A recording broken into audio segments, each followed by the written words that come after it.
जी हाँ, तो नमस्कार, प्रणाम दोस्तों। मैं विकी कुमार आनंद और आप देख रहे हैं मेरा यूट्यूब चैनल टेक चंपारण। तो चलिए दोस्तों, बवाल करने आ रहे हैं खेसारी लाल यादव जी और नेहा राज जी। यानी एल्बम का नाम है बवाल। और इस एल्बम में जो है दो लोग गए हैं जिनका नाम है ट्रेंडिंग स्टार खेसारी लाल यादव और नेहा राज जी।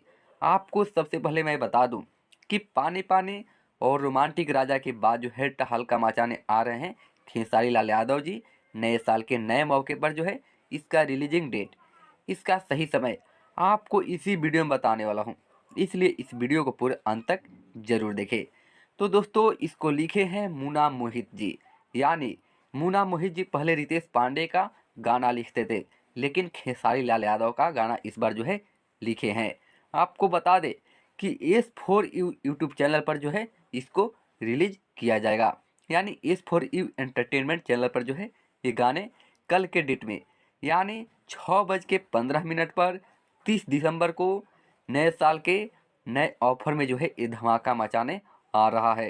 तो दोस्तों, मेरे चैनल पर बने रहें और बताएं ये वीडियो आपको कैसा लगा। तो चलिए दोस्तों, लाइक कर दीजिए और इस वीडियो को ज़्यादा से ज़्यादा शेयर कर दीजिए, क्योंकि खेसारी लाल यादव जी के हर एक फैन के पास ये वीडियो पहुंच जाए और वो लोग जान सके कि कब ये गाना आ रहा है। तो चलिए, धन्यवाद।